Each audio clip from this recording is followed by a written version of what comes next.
Well, hello, everybody. Welcome to another episode of Communications and Conversations, a special edition, the twofer episode, we'll jokingly call it.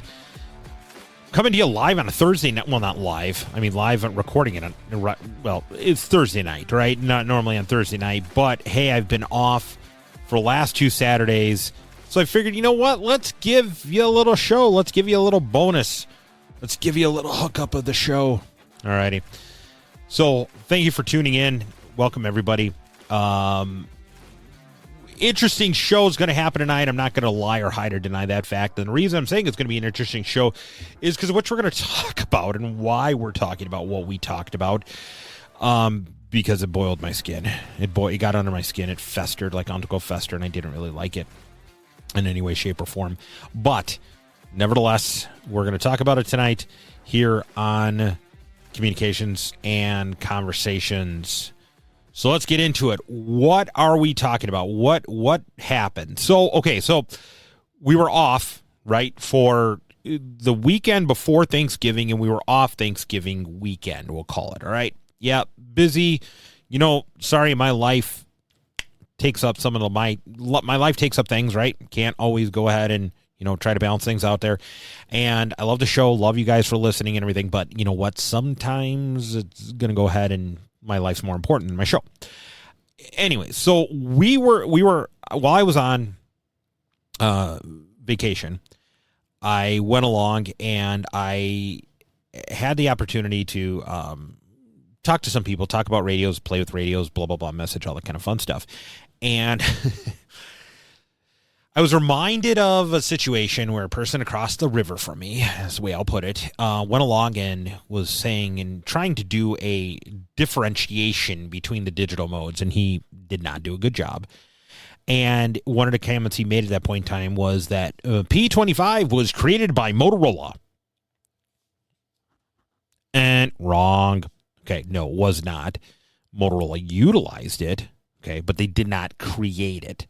They may have created P25 trunking. The jury's out on that a little bit on there because they took the common air interface and they took the trunking protocol they had and applied P25. We're not going to get too semantic onto that. But anyways, long story short, they said P25 was created by Motorola, and that's wrong. That's been wrong. It never was right. Okay. And I'm going to say this to you here. I'm not going after these people. I'm saying, though, is just that if you're going to have a YouTube channel, if you're going to speak to the masses, you need to have your information correct. You need to get your bleep together, okay? And what I'm talking when I say bleep is the stuff that comes out of your behind. You got to get that together, right? And I've even had people that have questioned, you know, one of my episodes and said, hey, John, I'm not questioning you. You are. But, like, can you give me some more reference to what you're talking about? Okay, fine, not a problem. Got it. And I give them that information because I fact check my stuff. Okay, I fact check my shit. Alrighty. But what I'm saying in this case is they just said it. Now I don't know if they just saying it because they don't know about it or what the deal might be, but it got under my skin. So fast forward to this. Well, the beginning of this week, the weekend. Okay, there was a radio company that happens to be across the pond, a very big pond going to the west. And this company went along and makes DMR radios. Okay, fine, not a problem. So I turned into it to see on there, you know, like what's the chitty chat about it and everything. And they had a YouTuber on there. I'm not going to say names, not going to say anything on there, but what happened to this YouTuber, he decided to go ahead and make the claim, well, Motorola invented DMR. You people. And the sad part about it was a different YouTuber completely. It wasn't the same YouTuber. It was a different person. The other one isn't sort of a YouTuber-ish guy, but you got to get your stuff together, right, folks? You can't say that, right? Because people are going to take that for verbatim. And just because maybe that person saw their first P25 radio was a Motorola, they probably went, oh, it must be made by Motorola. Or, hey, DMR, my first DMR radio was Motorola. Oh, it must be made by Motorola. And it's not, right? It's not. We can't do that. We got to do some information, right? We got to do some information control. So I went and I sat back and I was like, and I talked to someone about it, and they even brought it up. They said, "Hey, John, did you see such and such and such?" And I'm like, "Ugh, why do you say that? Why do you want to make me so angry?" Right? I'm sorry you made me angry at you. Okay. So what happened in that case then was, it was like, okay, I did some shows back in the day when we were Communications Cigars before we rebranded. We did a thing called Demystify DMR and Prevalent P25, and it talked about it, and it talked about the standards, and it showed that these are not the standards that we are. So I thought, hey, let's do the twofer episode. Let's do a short. I hope it's going to be short. We're going to fly through some of this information quick, but you can watch it later or listen to it later.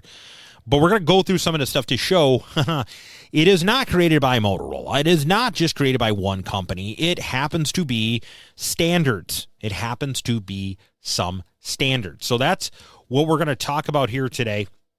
And let's, I guess, just kind of get right into it, jump into it here, and let's start to demystify DMR.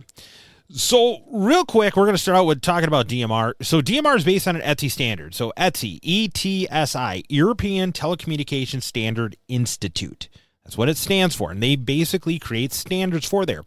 So DMR was based off, and once again, this is ETSI as in, once again, European Telecommunications Standard Institute, not ETSI as in like, oh, look, there's a crochet Smurf I want to buy my grandma for Christmas. No, okay, not that ETSI.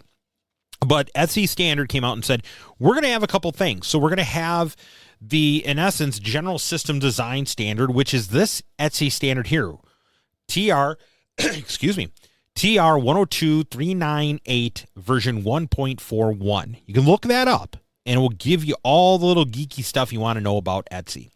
And then they talked about, they delve more. Part 1, DMR air interface, like how do the radios need to talk to each other? Part 2 was DMR voice and generic services, like how does the voice path take place? How does it do this and create contacts and groups? Excuse me. And then we have DMR data protocol, meaning how can we send text messaging? How can we send GPS data? And then finally, part 4 was DMR trunking protocols, because DMR can be trunked. So real quickly, we're going to talk here. So DMR is broken into, in essence, 3 tiers. Tier 1, Tier 2, and Tier 3. Now, Tier 1 was designed for PMR, which is in Europe, is actually frequencies in what is like the 446 megahertz range. Yes, it's not amateur there. It's amateur in the U.S., but not amateur over there in England, in Europe. In Europe, the amateurs got 430 to 440. That's it. 440 to 450 is like sort of like our GMRS band, for sake of a better term. Okay, FRS band there. So they kind of designed that digital standard there. It was FDMA, wasn't time slotted or anything like that whatsoever. Then they went into conventional, which is what many people are associating DMR with today. You got a hotspot, that's DMR conventional. You talk on a DMR repeater for like amateur stuff, that's DMR conventional. If you talk on it for business, usually conventionals are DMR Tier 2. That's what they call the Tier 2. Okay. And then Tier 3 is trunking. And trunking we'll kind of cover here in a little bit here. So Tier 1 unlicensed, just kind of flowing through these things on here. It's actually FDMA, uses 6.25 kilohertz channel spacing. You can get 4 voice paths in a 25 kilohertz channel, because if you think about it, it's 25, divide 25 by in half, then you got 12.5, divide 12.5 in half, and you got 6.25. So if you can condense your voice path down to 6.25, in a normal analog wideband channel, you can do 4 DMR conversations in Tier 1. Tier 2, they said, okay, wait a minute, we're going to change this up here a little bit, and we're going to take it, and then we're going to take a 12.5 kilohertz spacing of the channel, but what we're going to do is we're going to put time slots in there. And the time slots, as you see, key on here and off for 30 milliseconds. Key on, key off, key on, key off, key off. So what does that mean? Well, that means if you're listening to DMR in a scanner, what you're going to hear is you're going to hear like that, because it's actually keying and unkeying at 30 milliseconds. That's DMR Tier 2. Once again, that's your hammy repeater there. You know, I'm talking on the Worldwide Talk Group on time slot 1, or I'm talking to on the Do Now network on time slot 2, whatever the case may be. That is your conventional system on there. reason people chose tier 2, reason DMR is popular is because follow the blue things here. So this person here is talking into the repeater and going out on that person on repeater. This person is coming in on red, going out on red. That's in essence 2 different paths, okay? 2 different paths. You can set up the repeater to have color codes. So we're kind of going through this, but this is the big one here. Time slot 1 and time slot 2, they don't interfere with one another because of that timing. DMR uses TDMA, so it uses timing. Alrighty. And because you have the different slots, you can have different talk groups on there. So slot 1 may have a certain set of talk groups, slot 2 may have a certain set of talk groups, or you can have the same talk group on the different time slots serving different purposes, which is another thing that people do. All right. The other thing about DMR tier 2, they can link repeaters together, so linking them through the internet, and basically, okay, time slot 1 can be used by this repeater down here, and it doesn't infect anybody, but then up here you have a person using time slot 2 with this talk group, it goes into here. Oh, I got to go out to this repeater, it goes out to here. So it fluctuates and it flows in that regard. And you see it can continually add on how they're all connected. So just understand that you could link it together. In addition, you can actually link different repeater frequencies together too. That's kind of the cool part on it. So that is DMR tier 2 for everybody. Now we're talking about DMR tier 3, which is trunked. Trunking basically has a control channel, acts as the radio boss on there. And the radio boss says, okay, hey, fire trucks here, you're going to talk on channel A, and EMS, you're going to talk on channel B. But the next time they key up, it might be, well, EMS is going to talk on channel B. Let me go back to that one real quick. And it might show that EMS is going to talk on A this time, and fire trucks are going to talk on B. The system delegates what's an open channel and for those groups to talk together. That's what trunking is. That's the basics of trunking. All right. Now, as you see with DMR tier 3, you have, I just threw some general frequencies in there, and here's voice channel 1 and 2. So then what ends up happening with DMR trunking, which is pretty cool, is that because it has 2 talk paths, normal trunking, you have to have 1 repeater per talk path. But because DMR has 2 talk paths per repeater, now a 3-channel system becomes a 6-channel system with a control channel and 5 voice paths. So if you take a look at this one here, this is the old standard. Oh, 1 channel is being used here for control. I only have 2 voice channels. 2 voice channels fills up, they get the bonk. Right? If you ever watch it, okay, I can't key in the system, system won't be there. But, once again, with DMR trunking, you're like, okay, control channel here. Now you can have people talking here, here, here, here, and here. So you have people talking all to one another, which is really kind of cool. And you open up more talk paths on there. Trunking, there's kind of a couple different ways of trunking. Now, this is why I pulled up this slide here, was because Motorola took a spin, right? They said, oh, cool. They have these standards of how it works, but we're going to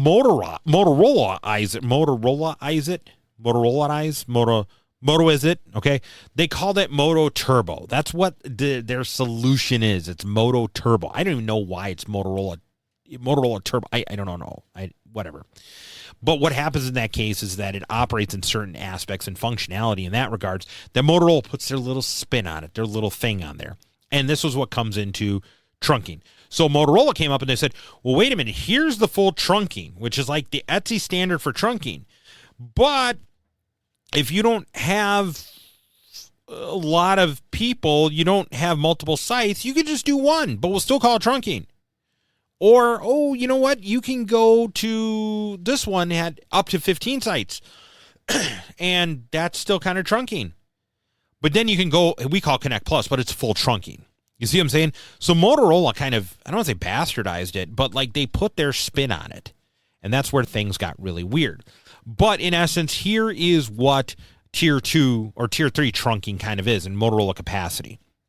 You have this user group come in, and then you have this user group come in, and then you have it start to expand out from there. What does this all mean? Well, what this all basically means is that your radio can move. And that's what the whole point of trunking is, to find availability of sites and to be able to roam between sites. So in essence, like a cell phone, right? Cell phone towers can carry multiple conversations all at once, and they connect to other sites. So as you're driving down the road, you are connecting to different cell towers. You don't have to be like, okay, I'm on the Chicago tower site. Now I'm on the Indiana towers. You don't have to do any of that. You just have to have a radio that does it. But trunking is expensive. It is. It is expensive on there. All right. So just kind of some of that kind of aspect on there, what trunking is. Once again, control channels are listening. And when you have it continue to listen to those control channels, that's what ends up happening. That's how DMR trunking works. Once again, standard came up from Europe, right? It came up from Europe. So it's not a Motorola thing. Motorola's at the end there, I kind of just showed you, put their spin on it. All righty.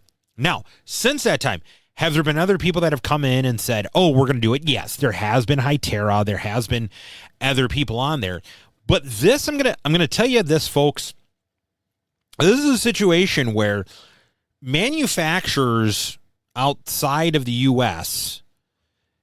kind of are doing it right. And here's how I'm doing it right. Am I saying that some Chinese manufacturers are doing it right? Yeah, kind of, sort of, because guess what's happening in this case? They are not in any way, shape, or form making their own spin on it, right? They're adhering to the DMR standard. That's a big thing, right? They have that DMR standard. Whether it's this company or this company, they're making it a standard. We know those radios are going to talk. We know that encryption level is probably going to be able to talk to one another. So those are the kind of things there with it. So that's DMR in a nutshell. All right. If you want more, go back once again, check on our YouTube channel, Demystifying DMR. We did not, once again, have a podcast channel at that time. So Demystifying DMR. Let's jump into the other one here. So now we're going to jump on the P25 bandwagon here. So P25 was actually made by APCO, the Association of Public Safety Communications Officers International. And it was also kind of added in with the National Association of State Telecommunicator Directors, NTIA, NCS, NSA, DOD, all those kind of people there. They all got together and they said, you know what? We need to come up with an NIST, which is National Institute of Standards and Technology, Office of Law Enforcement Standards. So they wanted to come together and saying, listen, if someone's going to use a digital radio, we know that digital radio is going to work for if a person has it. So if an agency says, I have super duper digital, and this other agency over here says, hey, I have super duper digital, that we know that they can talk to one another if they're on the same frequency and set up correctly. They didn't want it to be as like, okay, I can talk on super duper digital. Oh, I use super duper digital, but they don't communicate with one another because they're not truly super duper digital, right? So that is kind of where P25 came from. So if we take a look at it, it was a standard. It was a common air interface, okay? Meaning that if you say you have a P25 radio, that the P25 data would transmit in this format with this framing, with this structure. Doesn't mean that the radios would handle it, right? Because there's conventional, there's trunking and everything like that. But they're saying that if you were to capture that data out of the air and you were to look at it in the data scope of things, that whether a radio was made by Kenwood, E.F. Johnson, Motorola, Harris, Tate, RCA even made them at a few times and stuff. If you took a look at those radios have the same common air interface. They do. Now, they use different vocoders on there too. But once again, nothing so far up to about this area, right? Let me go back here. Up until this encryption area in the end here was Motorola only. Motorola then came out and said, okay, you know what? We're going to take and we're going to make this. And it's funny, they called it RC4, Rivist Cipher 4. Rivist Cipher 4? Yeah, okay. That was a encryption standard they made, only 40-bit, very low-key encryption, enough that you're going to take a little bit to work at it, but to encrypt it, but you could probably decrypt it. But Motorola, once again, they had to call it ADP. Well, E.F. Johnson had to call it ARC4. People, knock it off.